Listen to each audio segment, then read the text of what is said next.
Patuloy tayo sa series natin ng I Pray. Sabi sa tanong mo, I Pray?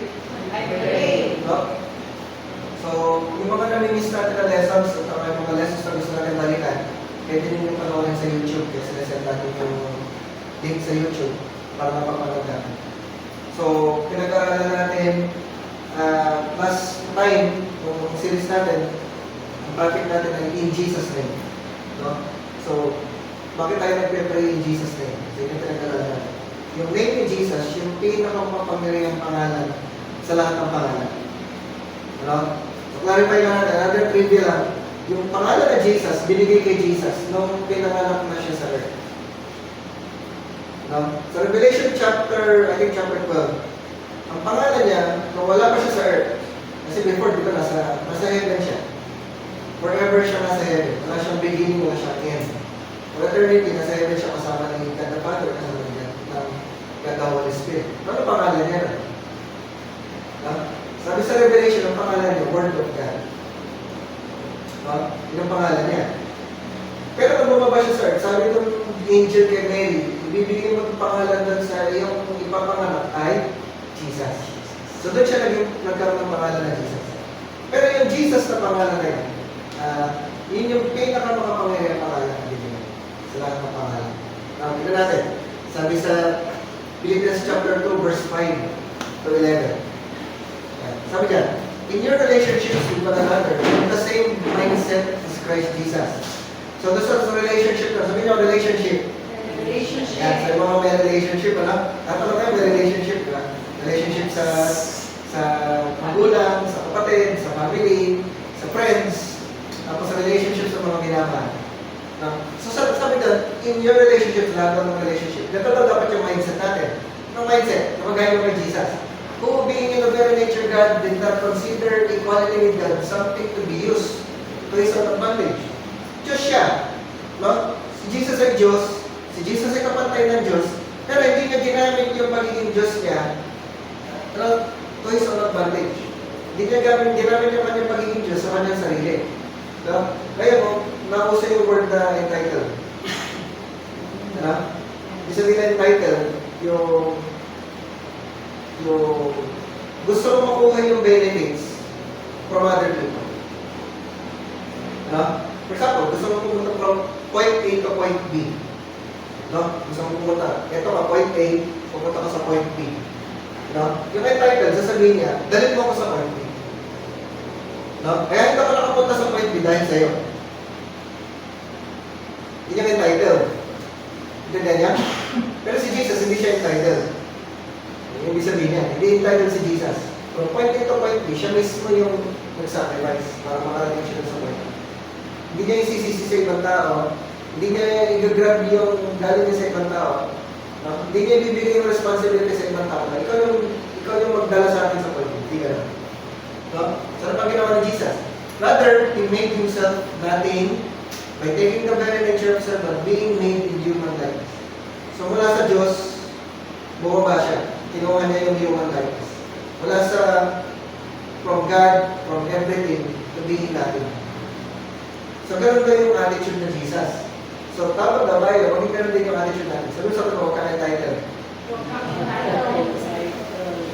No? And being found in appearance as a man, He humbled Himself by becoming obedient to death, even death on cross. No? So, si Jesus, humble, obedient. No? Hindi siya entitled, hindi siya malaki, hindi niya ginamit yung, hindi niya, alam niyo, di ba, si Jesus, hindi siya bumabasa, ay, Diyos ako, sundin niyo ako. Diyos ako, sambahin niyo ako. Hindi lang ganun yung mayabang, entitled, arrogant, no? Ay, pag di mo ako sinunod, gugunamin kita. Mabagsakan kita ng apoy. Okay, i-start kita, mag-pilipa ka ng kumatanos. Pwede gawin ni Jesus yun. Pero hindi niya ginawa ganun. Kasi nga, humble siya, tapos obedient siya. No? Ginawa niya yung dapat niya gawin. Sumunod siya sa pinapagawa nila. Hindi niya pinagbalaki yung sarili niya. Sumunod ka o hindi, basta mag-preach ako sa itong word of God, papakainin kita, pakain siya, gagawa siya ng miracles, papagalingin niya, magpasalamat yung tao kay hindi. Ginawa niya yun.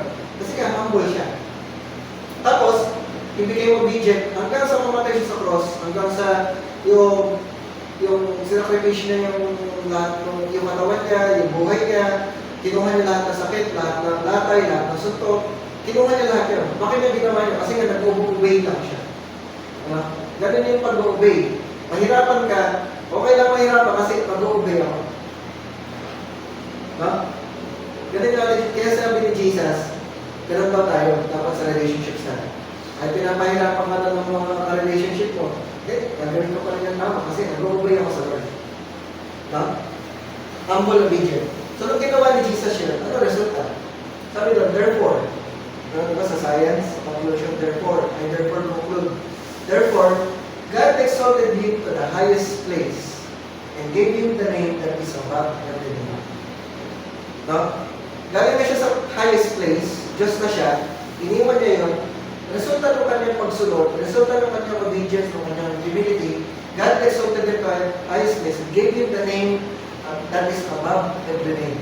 So yung name ni Jesus, kaya ginagamit natin pag nagpe-pray tayo, in Jesus' name, kinukuha natin yung, ginagamit natin yung authority ng pangalan ni Jesus.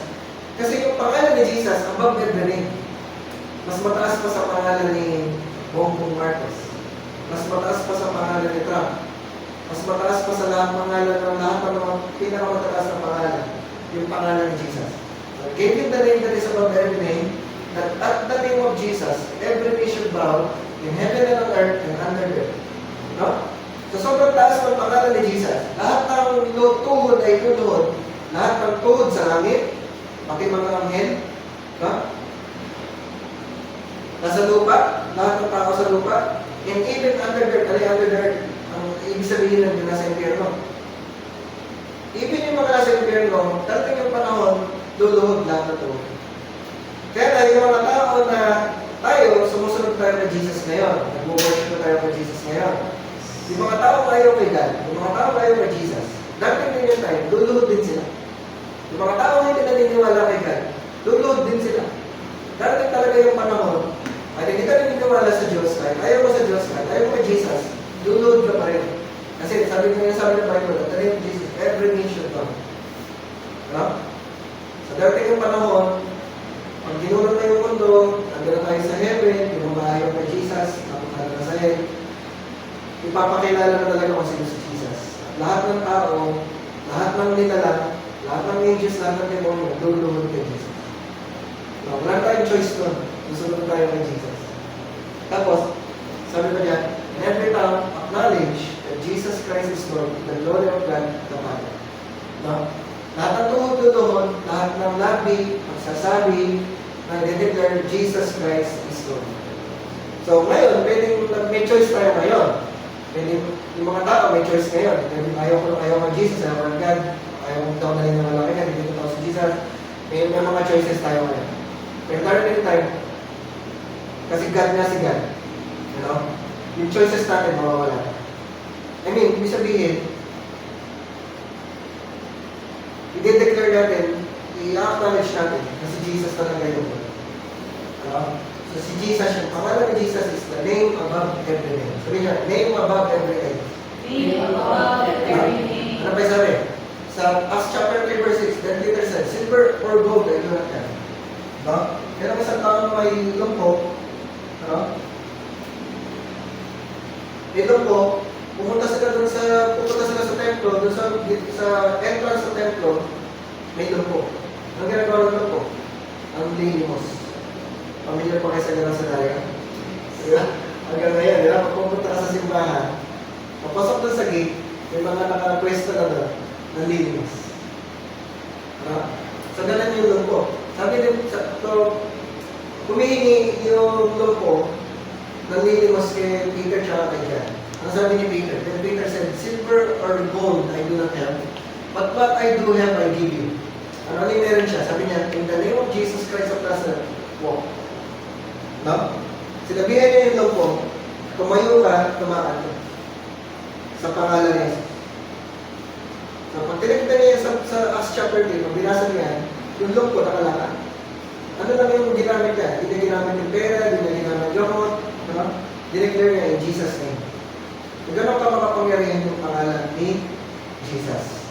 Tapos sabi sa Acts chapter 4 verse 12, salvation is found in no one else, for there is no other name under heaven given to mankind by which we must be saved. No? Sa isang pangalan lang tayo maliligtas. No? Hindi pangalan ng simbahan, pangalan ni Jesus. Yun lang yung pangalan na binigay sa ilalim ng langit para maligtas siya lahat ng mga tao. Pangalan ng Jesus. So, ganun ka makapangyarihan ng pangalan ng Jesus. Kaya ganun ka natin ginagamit. Ginagamit natin yung authority ng pangalan ni Jesus when we pray. No? Okay, so tuloy na tayo sa lesson natin this morning. Basahin natin yung 1 Samuel chapter 1, verse 1 to 11. There was a certain man from Ramathaim, a Zubite, from the hill country of Ephraim, whose name was Elkanah, son of Jeroham, the son of Elihu, the son of Tohu, the son of Zub, and Ephraimite. No? So, mayroon dami pangalan, no? So, si Elkanah lang yan, si Elkanah. Anak ni Jeroham, anak ni Elihu, anak ni Tohu, anak ni Zub. Yun yan. Galing sa tribe ng Ephraim. Ephraimite. So, si Elkanah. Sino si Elkanah? He had two wives. One was called Hannah and the other Penina. Penina had children, but Hannah had none. So, meron siya dalawang kasama. So, sa culture nila before, pinapayagan yung maraming kasama. Pero sa atin, isa lang. Sa atin mo, isa lang. So, meron siya dalawang kasama. Si Hannah, si Penina. Si Penina, maraming anak. May anak. Si Hannah, wala. No? So, no resulta nun. Year after year, this man went up from his town to worship and sacrifice to the Lord Almighty at Shiloh, where Hophni and Phinehas, the two sons of Eli, were priests of the Lord. So, pumupunta sila sa Shiloh. At that time, yung Ark of the Covenant nila, nasa Shiloh. So, pumupunta yung mga tao doon sa Shiloh para doon sila mag-worship kay God.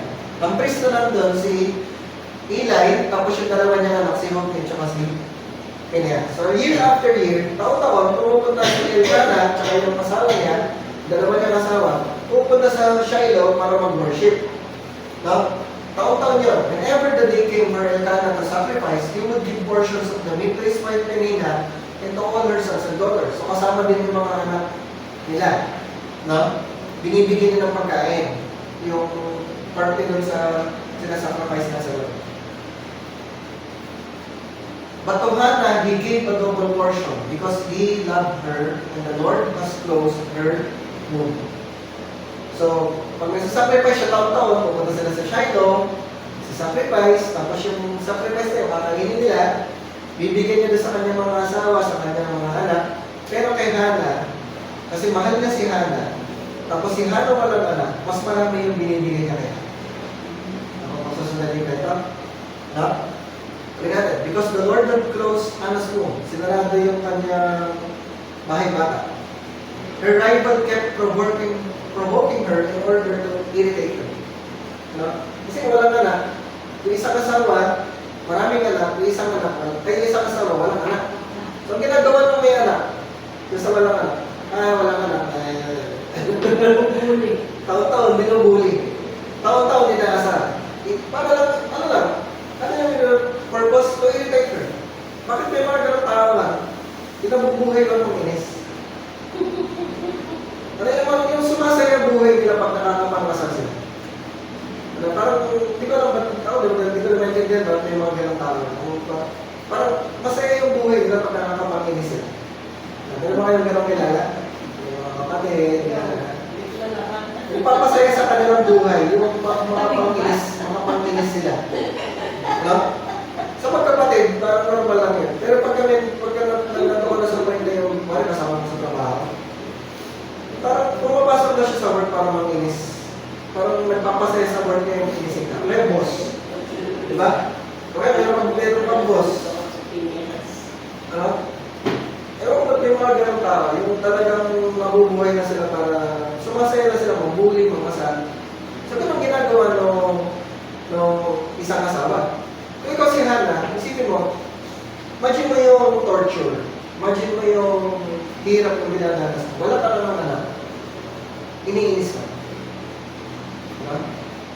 Di ba?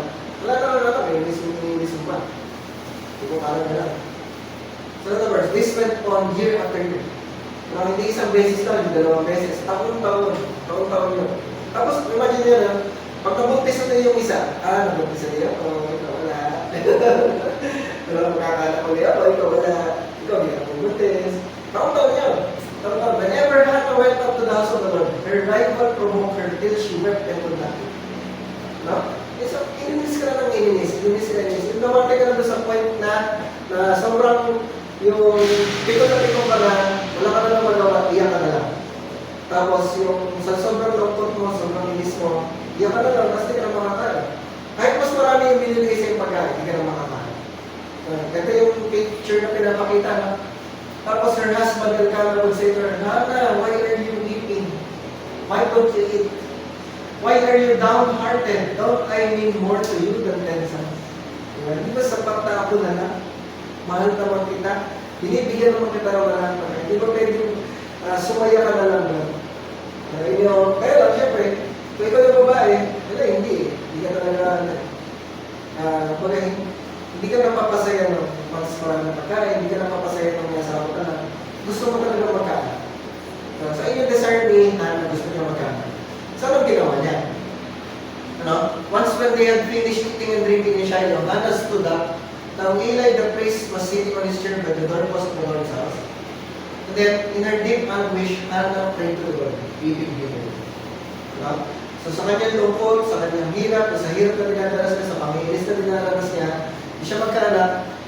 Ang ginawa niya, nag-pray siya sa Lord. Sabi sa kalong, nag-pray ka sa Lord. So tama yung ginawa ni Hannah. Pag meron tayong situation, pag meron tayong problema, pag meron tayong hirap na dinadaras, ang gagawin natin, mag-pray tayo sa Lord.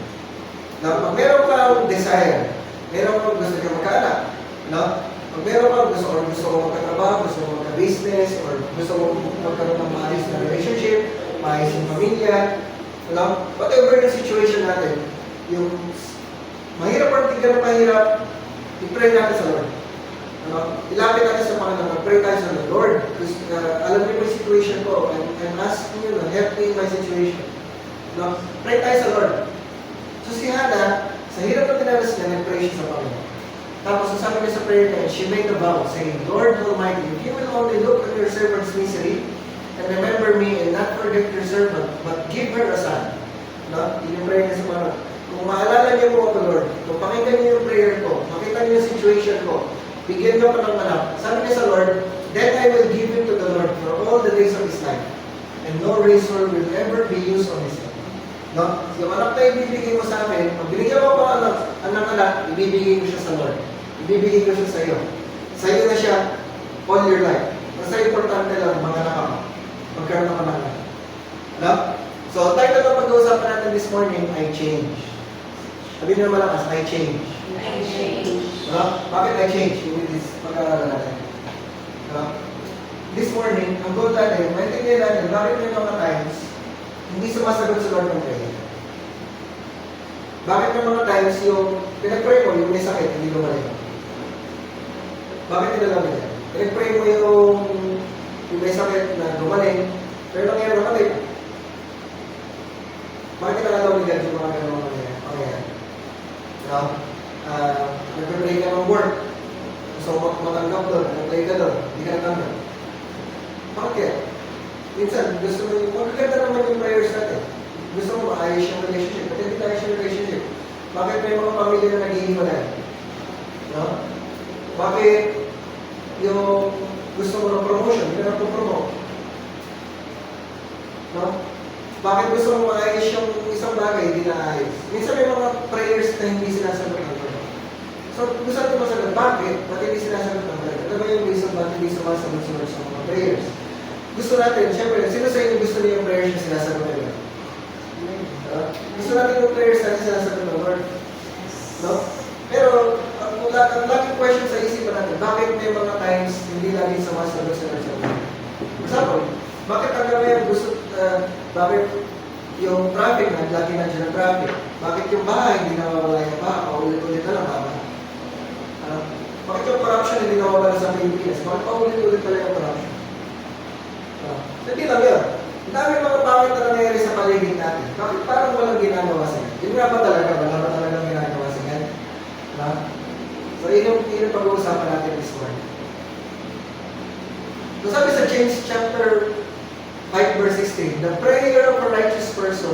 is powerful and effective.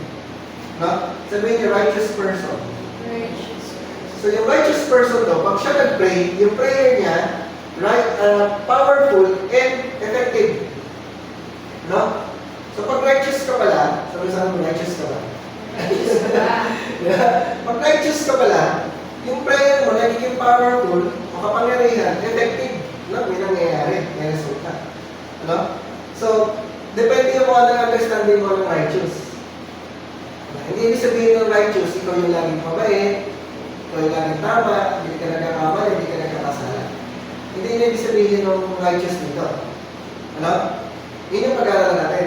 Pag sinabing righteous, sabihin nyo, alignment. Sabihin naman lakas, alignment. Ano? Righteousness means alignment, naka-align ka. Ano? Ibig sabihin mo naka-align, diba? Pag dito si God, naka-align ka kay God. Pag dito si God, dapat dito ka. Hindi ka pwedeng dito. Hindi naka-align. Yun ang righteousness. Pag sinasabi mo, ganito ka, hindi pwedeng ganito yung ginagawa mo. Righteousness siya. Diba? Kung ano yung sinasabi mo, ganito ka din yung ginagawa mo. Yun yung alignment. Yung isip mo, yung sinasabi mo, tsaka ginagawa mo, pare-pareho lang. Alignment yun. Yun ang righteousness. Ano yung, pagka yung ang tawag doon sa ganito sinasabi mo, ganito ginagawa. Sinungaling. Diba? Diba? Ganito sinasabi mo, ganito ginagawa. Sinungaling yan. Pero yung righteous, ganito sinasabi mo, ganito ginagawa. Ano? Pwedeng mali yung ginagawa mo, pero mali din naman yung sinasabi mo. So, align pa rin yun. Diba? Pangko niya? Align pa rin siya. So gusto ni God, tayo, maging righteous tayo. Maging align tayo sa heart ni God, align tayo sa mind ni God, align tayo sa ways ni God, align tayo sa timing ni God, align tayo sa purpose ni God. Sabihin niyo ulit, alignment. Alignment. No? So yun yung gusto natin matutunan. Kapag nagpe-pray tayo, yung prayer natin ma-align kay God. Ano? Para yung prayer natin maging powerful and effective. So yung pag-aaral natin, righteous prayers. Ano, sabihin niyo, righteous prayers. Righteous So prayer. pag righteous natin, yung prayers natin righteous, ano sabihin ng righteous? Alignment. Na naka-align. So yung prayers natin naka-align kay God, powerful and effective yung prayer natin. Yung mangyayari. So unang point natin, character over names. Diba? Para ma-align tayo sa yung prayers natin, para ma-align, maintindihan natin, character over names. Explain ko. 1 Samuel chapter 1, verse 12. As she kept on praying to the Lord, Eli observed her mouth. No? So, nagpe-pray siya sa Lord, napansin ni Eli yung bibig. No? Hannah was praying in her heart, and her lips were moving, but her voice was not heard. No? Gumagalaw yung bibig niya. So, lumubulong siya. No? Eli thought she was drowned and said to her, "How long are you going to stay down? Put away your wine." No? Gumagalaw yung bibig niya, para siyang lasing. Sa tingin ng priest, para siyang lasing. No? So, pag nagpe-pray kayo, isa sa power ng prayer, pag nagpe-pray kayo, ito pinapakilala natin yung power ng words. Pagka kailangan sinasabi mo, kailangan lumalabas sa bibig. So, ganda ng prayer. Ang prayer, importante lumalabas sa bibig. Kahit bulong lang. No? So, ganun ang ginawa ni Hannah. Nagpe-pray siya. No? Gumagalaw yung bibig niya, alam nung nakakakita, lasing. No? Yeah. So, she kept on praying. So, ito yung point natin. She kept on praying. Year after year, iniinis siya. Year after year, hindi siya nagkakahanap. Year after year, nag-worship sila sa Lord. Year after year, binubuli siya. Year after year, umiiyak siya sa Lord. Pero year after year, nag-pray siya. She kept on praying. Sabihin niyo mga sa kanila, she kept on praying. No? So, character over needs. Ibig sabihin kasi daw, si Hannah, pakita na, sabi niya, God's priority is building our character over meeting our needs. God's priority is building our character over meeting our needs. No? Ang priority ni Lord, hindi mag-provide yung needs natin. Ang priority ni Lord, hindi sagutin yung prayers natin. sasagutin ni Lord yung prayers natin. Gusto ni Lord i-provide yung needs natin. Pero meron siyang higher priority. Sabi niya, higher. Higher priority. Meron siyang higher priority na uunahin niya yun. At yung higher priority niya is to build our character. Sabi niya, character. No, kaya ang first point natin, character over needs. No? Ang priority ni God, mabuild muna yung character natin. Ano? Anong klaseng character? Diba? Nagkainom kay Hannah. Si Hannah, taon-taon, kahit hindi sumasagot si Lord. Taon-taon, kahit lagi siyang iniinis. Taon-taon, kahit lagi siyang umiiyak. Taon-taon, kahit lagi siyang sinasaktan, binubuli. Taon-taon, nagpe-pray pa rin siya, nag-worship pa rin siya. Yun ang character. Kahit hindi sumasagot si Lord, magpe-pray pa rin ako. Kahit hindi sumasagot si Lord, mag-worship pa rin ako. No? Kahit hindi sinasagot yung prayer ko, kahit walang nangyayari, mag-worship pa rin ako, mag-pray pa rin ako. Kahit hindi minimik yung aking mga needs, mag-worship pa rin ako, mag-pray pa rin ako. Kahit hindi maayos ang relationship, kahit hindi ako gumaling sa sakit, mag-pray pa rin ako, mag-worship pa rin ako. Yun ang character. Ano? Ganun yung character na gusto na ma-build ni God sa atin. Hindi na tayo lumalapit kay God kasi sumasagot siya, kasi nag-bless siya, binibless na tayo, kasi pinaprovide niya yung needs natin, dahil may mga benefits. Hindi lang dahil doon. Hindi na tayo lumalapit kay God. Gusto ni God ma-build yung character sa buhay natin na kahit walang benefits, susurrender pa rin ako kay Lord, mag-obey pa rin ako kay Lord, mag-pray pa rin ako kay Lord, mag-worship pa rin ako kay Lord, kahit walang benefits. Yun yung gusto naman build ni God na character sa amin. Naniniwala pa rin ako kay God, susunod pa rin ako kay God pa rin ako, kahit anong mangyari. Kay God pa rin ako, susunod pa rin ako kay God, kahit hindi niya ako binibigyan ng pagkain, at hindi niya ako binibigyan ng bagong gadgets, bagong damit, at hindi ako magkaroon ng bahay na sasakyan. Ano? Kay Lord pa rin ako. Yun yung character na gusto buhay ni God sa atin. Kaya, may mga times, hindi sumasagot si Lord sa prayers natin. Kasi, para matest yung character natin. Susunod ka lang ba sa akin? Maniniwala ka lang ba sa akin? Pagka sinusunod, binibigay ko yung pinagkakit. Diba? Yung mga taong nag-give up kay God kasi hindi sumagot sa Lord sa prayer. Hindi binigay ni God yung pinagkakay nila. Nag-give up na sila kay God. Ayaw na nila kay God. Kasi hindi nasunod yung gusto nila. Ano? Pero hindi ganun yung character na gusto mong i-build sa atin. Ano? Gusto mong i-build sa atin yung God na character yung kahit hindi ibigay ni God, kahit hindi sumunod si God, kahit hindi mangyari yung gusto natin, kay God pa rin. No? Yun yung character na lagi kang mag-believe, lagi kang mag-trust sa Lord, lagi kang mag-obey sa Lord, lagi kang dependent pa rin sa Lord, lagi ka pa rin mag-pray sa Lord, lagi ka pa rin mag-obey, lagi ka pa rin mag-serve no matter what. Sabi sa Lord, no matter what. No? Yan yung sabihin, yung bang makakapunta ka pa na sa church kahit lulusong ka sa bahay. No? Ano yung ba yan? Makakapunta ka pa na sa church kahit lulusong ka sa bahay. Makakarating ka pa na sa church kahit naglalakad ka ng 10 kilometers, kahit wala kang pamasahin, kahit tulog na wala kang pakain, makakapag-serve ka pa rin sa Lord, makakapag-worship ka pa rin sa Lord, makakapag-pray ka pa rin kahit na masakit yung katawan mo, hindi ka dumadali sa sakit, nag-worship ka pa rin, nag-pray ka pa rin sa Lord. Yun yung character na gusto bubuhin sa atin. Ano? Ito yung isa sa mga importanteng yes na kailangan natin matutunan. Ang priority ni God, hindi not to meet our needs, but to build our character. Hindi lang para magbigay ng magbigay doon sa hinihiling natin, kundi patatagin tayo, palakasin natin. Diba?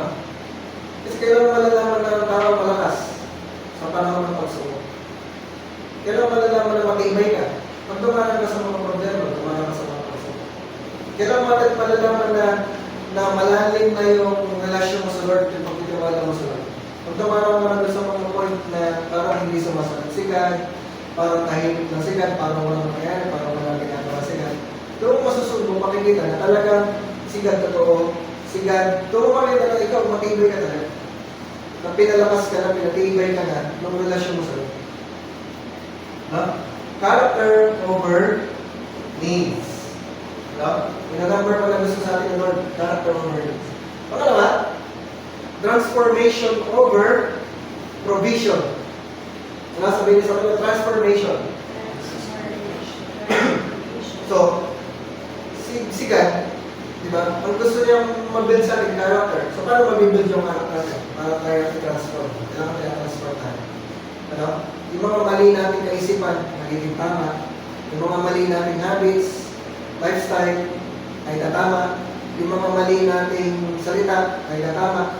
Yung mga mali nating attitude, ay tatama. No? Transformation.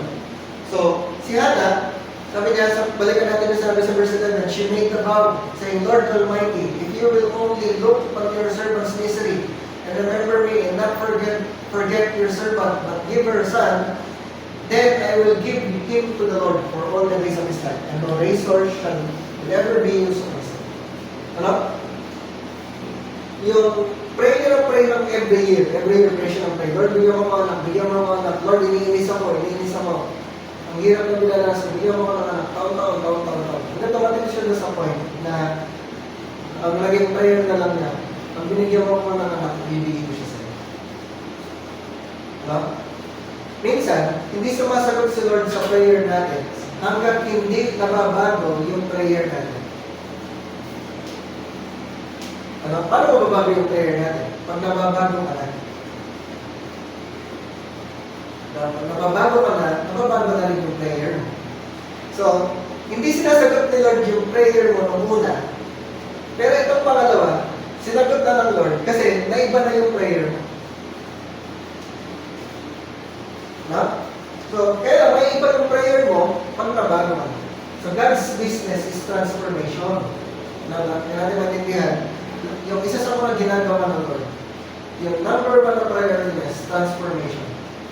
Bakit hanggang ngayon, di ba? Bakit hindi lang tayo pagka naniwala kay Jesus kung kumakit ka na sa langit, diretso ka na sa langit. Diretso ka na sa langit, wala kang problema, wala kang trabaho, di ba? Hindi wala kang pagod, hindi wala kang mag-aral, hindi wala kang ng-discipline, hindi wala kang ng hard work, diretso tayo sa langit, di ba? Para sarap-sarap ng gano'n, hindi ka na magkakasakit, di ba? Diretso tayo lahat sa langit pagka nakagawa lang. Kaya lang sila mag-share sa iba. Kung pumunta ka na sa langit, sila mag-share sa mga maiiwan. Pero, sabihin, kaya tayo nag-stay pa dito. Ang ginagawa sa atin ni God, while we are here on earth, tinatransform tayo. Binabago ni God yung buhay natin. Ano? He accepts us as we are, but He doesn't leave us as we are. No? Tanggap ka ni God kung sino ka. Amen? No? Tanggap ka ni God kung sino ka man. Kahit anong ugali mo, kahit anong isip mo, kahit anong pananalita mo, ano may mga kasalanan na ginagawa mo, tanggap ka ni God. Pero hindi ka naiiwan na ganyan ka. Ano? Gagawa si God sa buhay natin para mabago tayo unti-unti. Kaya meron si Holy Spirit, kaya na si Holy Spirit. Kaya nga siya, Holy Spirit, para gawin tayong holy. Ano? Si Holy Spirit, binigay sa atin, nakatira sa puso natin, nakatira sa katawan natin, tayo ang temple of the Holy Spirit. Si Holy Spirit, pag gumawa ka ng kasalanan, nag-grieve siya, pero hindi siya alis. Kasi nga, paano mo overcome yung kasalanan pag umalis siya? Siya yung tutulong sa atin para ma-overcome natin yung kasalanan. Para ma-overcome natin yung mga maling isip, mga maling pananalita, maling ugali, maling attitude. Si Holy Spirit yung kikilos sa atin. Pero gagawin ni Holy Spirit, ita-transform tayo. Ano? So, gusto mo maging aligned kay God, allow God to transform you. Gusto natin maging aligned yung prayers natin sa Lord, allow God to transform you. Lord, baguhin mo ako. Alisin mo yung mga maling kaisipan, mga maling salita, maling attitude, maling ugali, maling habits, palitan mo ng mga tama. Now, allow God to transform you. Kasi hindi ka makaka-move forward unless you allow God to transform you. Yung mga problema, uulit-ulit lang. Yung mga situations, uulit-ulit lang yan unless you are transformed. Kaya, inaalaw ni God yung mga problema, yung mga challenges, yung mga situations na pangit para ma-transform tayo. No? Hanggang dumating yung time na yung, kung ano yung mind ni God, maging gano'n na rin yung mind natin. Kung ano yung heart ni God, maging gano'n na rin yung heart natin. Kung ano yung ways ni God, maging gano'n na rin yung ways natin. Kung ano yung plan ni God, tayo, maging gano'n na rin yung plan natin. Kung ano yung purpose ni God, maging gano'n na rin yung purpose natin. Kaya tayo tinatransform ng world.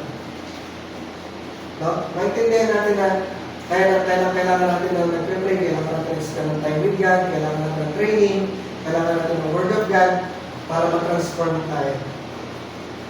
No? Para yung, kung ano maintindihan natin, ano ba yung plano ng Diyos, ano ba yung purpose ni God, ano ba yung kalooban ni God, ano yung gusto ni God. Tapos a-align tayo. No? Ay, hindi ko pa nalagay.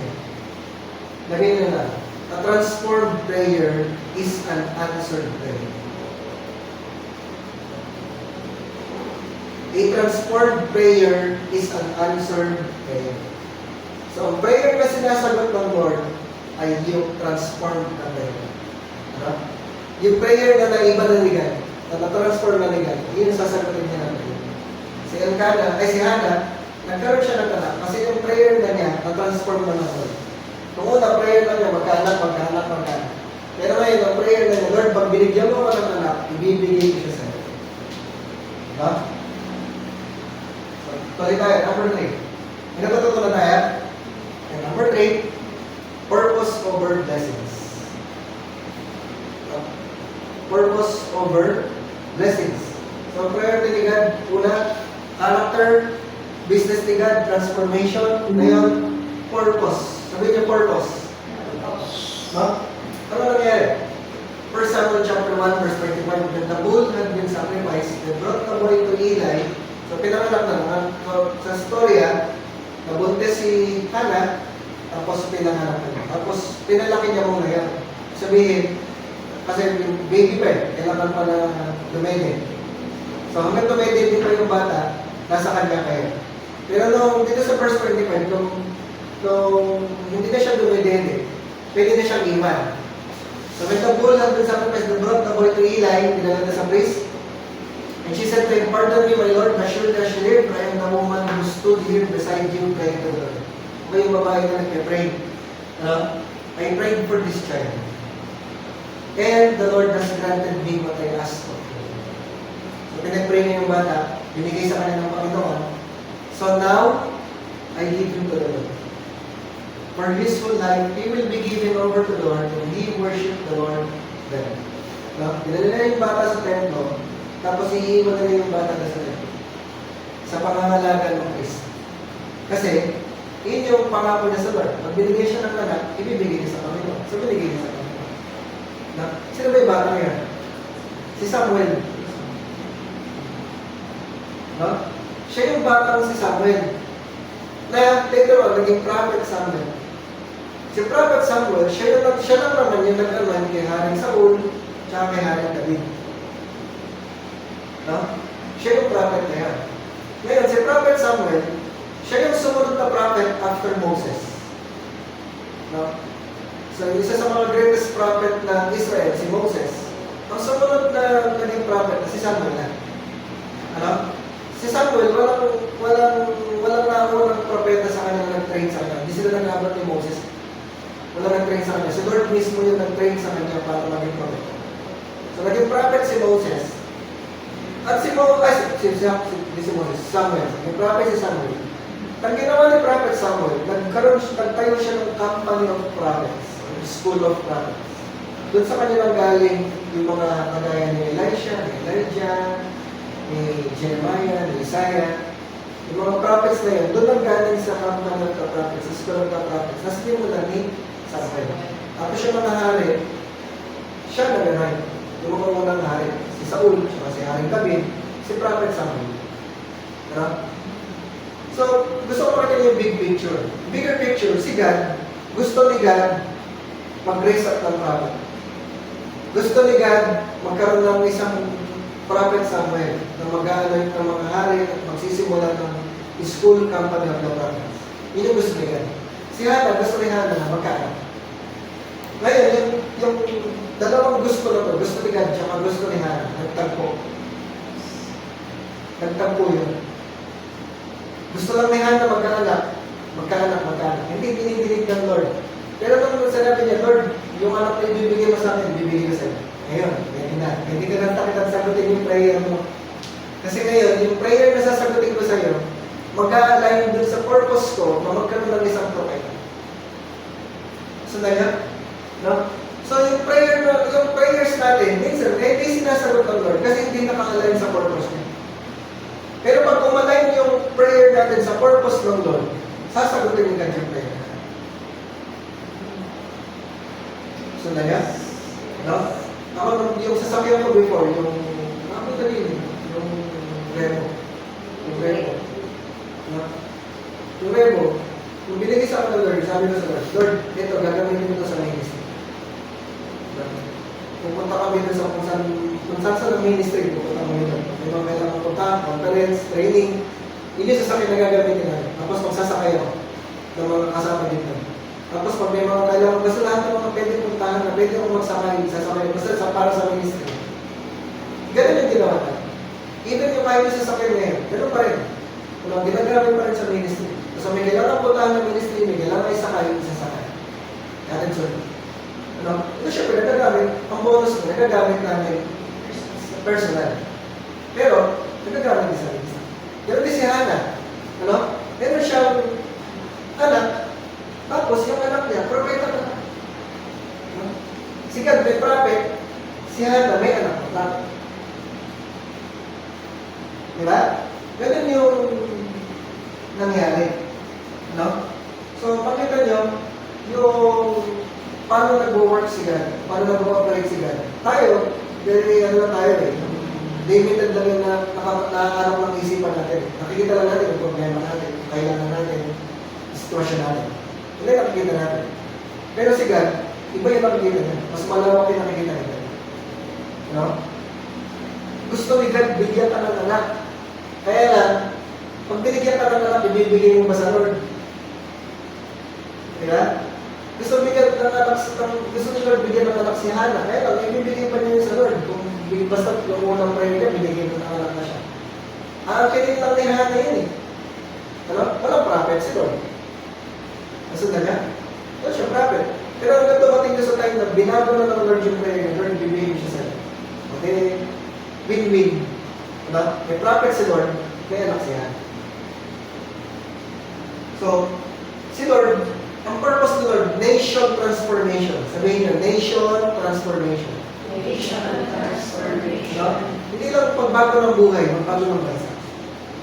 Na true prophet, mababago yung bansa, babalik sila sa Lord, magtatrust sila sa Lord, maniniwala sila sa Lord, magkakaroon ng hari na ililid yung buong bansa sa Lord, mag-worship sa Lord. Si Haring David, siya lang naman yung nag-build ng tent ng Lord, siya lang naman yung nangarap na magkaroon ng Temple of Solomon, yung temple, pero sabi kasi ng Lord sa kanya, hindi ikaw yung anak mo. Pero siya yung nagsimula ng idea na magkaroon ng templo si Lord. Dati kay Haring David yun, dahil naman ni Prophet Samuel. Tapos sabi si Prophet Samuel yung sinabihan ng Lord, God does not look at a man's appearance, but God looks at the heart. Iniiyalan na si David. Kasi kala niya, yung kapatid Kasi pogi yung kapatid, matangkad. Pero sabi ng Lord, God does not look at the outward appearance. Meron pa palang isang kapatid, mas maliit, si David. Siya pala yung magiging lahat. Ganun mag-operate si Lord. Kasi ang business niya, hindi lang mag-transform ng buhay, nation transformation. Sabi sa tabi mo, baka ikaw yung gagamitin. Para magbago ang Pilipinas. Yung ginagawa natin, yung sinisimulan natin, baka ito yung gagamitin ng Lord para magbago ang Pilipinas. Baka yung kapitbahay mo na dadalhin mo sa Lord, baka yung apo niya, na susunod na magiging mayor. Diba? Baka yung kasama mo sa school, classmate mo sa school, na sinero mo ng word of God, dinala mo sa church, yung magiging anak pala niya, magiging senador, magiging congressman. Hindi natin alam. Pero, ano lang pwede natin gawin? Pray lang naman, pray. Tapos gawin natin yung pinapagawa sa atin. Mag-invite tayo na mag-invite, magsama tayo na magsama. Magpakilala Kasi di natin alam yung resulta ng gagawin natin. Kasi si God, yung ginagawa si God, na di natin alam. Hindi araw ng isipan natin. Nagbabago siya ng bansa. No? So pag kung nag-align yung prayer natin sa gusto ni God, sasagot sila. All God's blessings must serve His purpose. All God's blessings must serve His purpose. So lahat ng blessings, may reason si God kung ba't kami na-bless. May reason si God kung ba't niya sinagot yung prayer. May reason si God kung bakit niya, ba't kanya binigyan ng trabaho. May reason si God, may purpose si God. Ba't kanya natanggap na sa ganong trabaho? Bakit kanya binigyan ng promotion? Bakit kanya binigyan ng ganong mga bagay? Lahat ng blessings na binibigay sa atin ng Lord, may purpose. So kailangan maintindihan natin, ano yung purpose na yan? Igamitin natin yung blessings na yan to serve God's purpose. Amen. No? Dapat yung mga lahat, maintindihan natin, yung cellphone na meron ka, yung damit na meron ka, yung bahay na meron ka, yung buhay na meron ka, yung hinga, yung talino, lahat na meron tayo, lahat yung blessings ng Lord. So maintindihan natin, ito gagamitin natin, lahat ng blessings na binigay sa atin ng Lord, gagamitin natin to serve His purpose. Hindi lang ito para sa atin. Yes, you can use it for your personal use, pero gamitin natin for God's purpose. No? So, si God, ang purpose niya, ang priority niya, character. Ang business niya, transformation. At ang gusto niya, purpose. Meron siya purpose. Uunahin niya yung character kaysa sa needs. Uunahin niya yung transformation bago provision. Uunahin niya yung purpose bago yung needs natin. Yun yung reason bakit minsan hindi sumasagot si God ng mga prayers natin. Kasi, ang tanong, ano ba yung purpose ng Lord? Tinatransform mo tayo ng Lord, binibig pa niya yung character natin. Pag na-discover natin yung purpose ng Lord at nag-align yung prayers natin sa purpose ng Lord, doon lang sasagot si God ang prayers natin. Alright, kung bigyan pa ba niya ng promotion, nagarin. Nagagamitin ko sa purpose ng Lord. Kung bumalik ka sa sakit, yung bang pagalingan mo, gagamitin mo ba sa purpose ng Lord? Magsiserve ka ba sa Lord? Siserve ka ba sa Lord? Wala. Pag binigyan ka ba niya ng ganong trabaho, ng ganong promotion, gagamitin mo ba yun para sa purpose ng Lord? Wala. So, minsan yung mga prayers natin, kala natin yun yung tama, pero hindi pala yun yung tama talaga sa paningin ng Diyos. Kung ang tama sa una, sa paningin natin, pero sa Lord, hindi pa yun yung tama. No? Tingin natin maganda, pero si Lord may mas maganda. Kasi nga, gusto ng Lord, matulungan natin kung nag-a-align tayo sa plano niya, sa purpose niya. Ano yung purpose ng Lord? No? So dahil si Hannah, nag-pray siya, nag-regulate siya na mag-pray, nag-build yung kanyang character, so kung nag-align na siya sa purpose ng Lord, binigay niya yung anak niya sa Lord, anong ginawa ng Lord? Sabi sa 1 Samuel chapter 2 verse 20, Eli, the priest, would bless Elkanah and his wife, saying, "May the Lord give you children by this woman to take the place of the one she prayed for and gave to the Lord." Then they would go home. So sabi ni Eli, Lord, i-bless niyo po itong magkasama na ito, bigyan niyo pa ng anak, itong babae, si Hannah, kapalit nung binigay nila sa Lord. So ano nangyari? And the Lord was gracious to Hannah. She gave birth to 3 sons and 2 daughters. Meanwhile, the boy Samuel grew up in the presence of God. Nagkaroon pa siya ng 3 anak na lalaki, 2 babae. Di ba? Yung papa? May anak pa siyang prophet. Makita niya.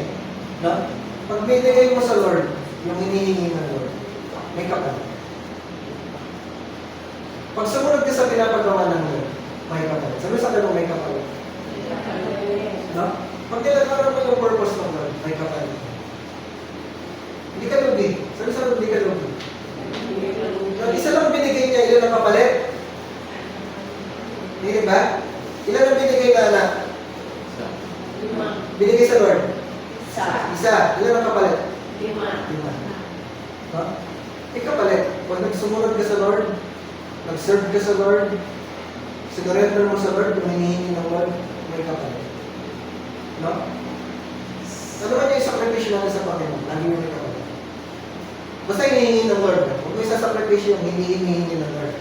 Kasi kung di naman niya hinihingi, hindi niya ipapalitan. Diba? Ang hindi ipapalitan lang ng Lord, kung hinihingi niya. Diba? Kaya yung prayers natin, yung mga sinakripisyo natin, prayer, yung mga pinalatan ng Lord na prayer, yung mga prayer na hindi dininig ng Lord, may kapalit. Wala natin maintindihan. Hindi ka man siya pinagaling, may kapalit. Hindi man dumating yung ganong promotion. Hindi man dumating yung ganong trabaho. May kapalit. Hindi man, kumbaga, yung ganitong relationship, hindi ka man sinagot, hindi man binigay ng Lord, yung ganitong girl, yung ganitong boy na gusto mo, may kapalit. Laging may kapalit. Diba? Basta, umaalay tayo sa purpose ng Lord, sa plano ng Lord, sa gusto ng Lord. Aalay tayo sa Panginoon. Kasi laging may kapalit. Can you say amen? Amen. No? So, ayun yung gusto ng Lord. Ma-align tayo yung prayers natin. Priority ng Lord, character, yung business ng Lord, transformation. Ang purpose ng Lord, nation, transformation. Can you say amen? So, maintindihan natin, may mga prayers talaga na hindi sinasagot ng Lord. Kasi may purpose siya. Meron siyang wisdom. Alam niya lahat ng nangyayari. Kita din na from beginning to end. Alam niya yung prayer na a-align dun sa gusto ng Lord na mangyayari. Kasi mangyayari pa rin. Mangingibago pa rin yung purpose ng Lord. Mangingibago pa rin yung plano ng Lord. Hindi pa natin naintindihan lahat. Di ba natin nakikita lahat? Bakit gano'n? May mga questions tayo. Bakit gano'n? Bakit hindi sinagot? Bakit hindi nangyari? Bakit parang walang ginawa si Lord? Ano? Magtino-question tayo ng mga iba. Meron tayo mga questions na hindi masasagot. Ano? Hindi lahat ng questions natin sasagutin ng Lord. Hindi lahat ng questions natin malilinawan. Pero basta purpose, ang gawin na natin, tuloy-tuloy lang tayo mag-pray, tuloy-tuloy lang tayo mag-worship, tuloy-tuloy lang tayo sa Lord, tuloy-tuloy lang tayo mag-serve sa Panginoon, at kung hinihingi ng Panginoon, ibigay natin sa Lord, kasi ipapalitan rin ng Lord. At later on, eventually, makikita natin na mas maliwanag. Ano ba yung ginagawa natin? We will look back, di ba? 20 years from now, 10 years from now, 5 years from now, we will look back, makikita natin, kaya pala, ganun pala. Ano? Kaya natin naiintindihan yung kwento ni Samuel kasi nababalikan lang natin. Kaya pala, ganun pala. Kaya pala siya dumaan dun sa ganung situation na iniinis siya, hindi sinasagot ng Lord yung prayer, at ako siya nagpe-pray, walang nangyayari. Kaya pala. Ano? Pagka medyo puti-puti yung buhok natin, tapos kulubot na yung mukha natin, tapos dinalikan natin ng buhay natin, na-realize natin, kaya pala ganun yung ginawa nila. Kaya pala inalaw ni God yun. Ano? May mga inaalaw talaga si God ng mga situations. Kala natin, sa tingin natin pangit, sa tingin natin hindi maganda, tingin natin wala ginagawa si Lord. Pero si Lord, sa Kanya, maganda yun, may plano siya, may purpose siya, alam niya yung ginagawa. Kaya importante, trust. Tatrust tayo sa Lord, alam ni God yung ginagawa niya. Tayo, susunod lang tayo sa Lord, magtitiwala lang tayo sa Panginoon. Mayroong magandang ginagawa si Lord. Kaya say amen. Amen. Kaya tayo lahat, no? Tayo panalangin. Kita siya natin yung pangay natin. Lord, just thank you, Panginoon, sa araw po na ito. Thank you for your word, Lord God. Thank you for your presence. Thank you for the wisdom, understanding, and revelation. Thank you for the presence of the Holy Spirit.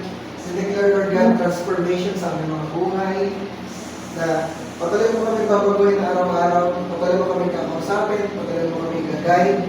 Patuloy mo kami bibigyan ng wisdom, ng revelation.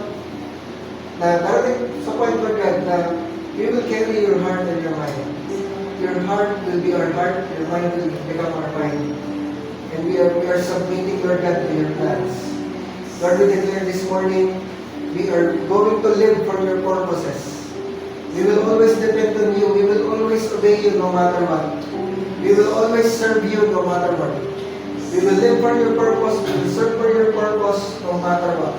Salamat, Panginoon. Even, Lord, we declare the blood of Jesus over our lives, over our families. By the blood of Jesus, we have been redeemed from the power of the enemy. By the blood of Jesus, all our sins have been forgiven. The blood of Jesus cleanses us now and continually from all sin. By the blood of Jesus, we have been justified. And God sees us as if we have never sinned. By the blood of Jesus, we are sanctified and set apart for Him. Thank you for the cross. Thank you for the blood of Jesus Christ. Thank you for all the blessings. Thank you for the healing. Thank you for the miracles. Thank you for the transformation, O Lord. We give you our lives, Lord. We honor you, we love you, we serve you, we give you all the glory. We pray in Jesus' name, and everybody say, Amen. Amen.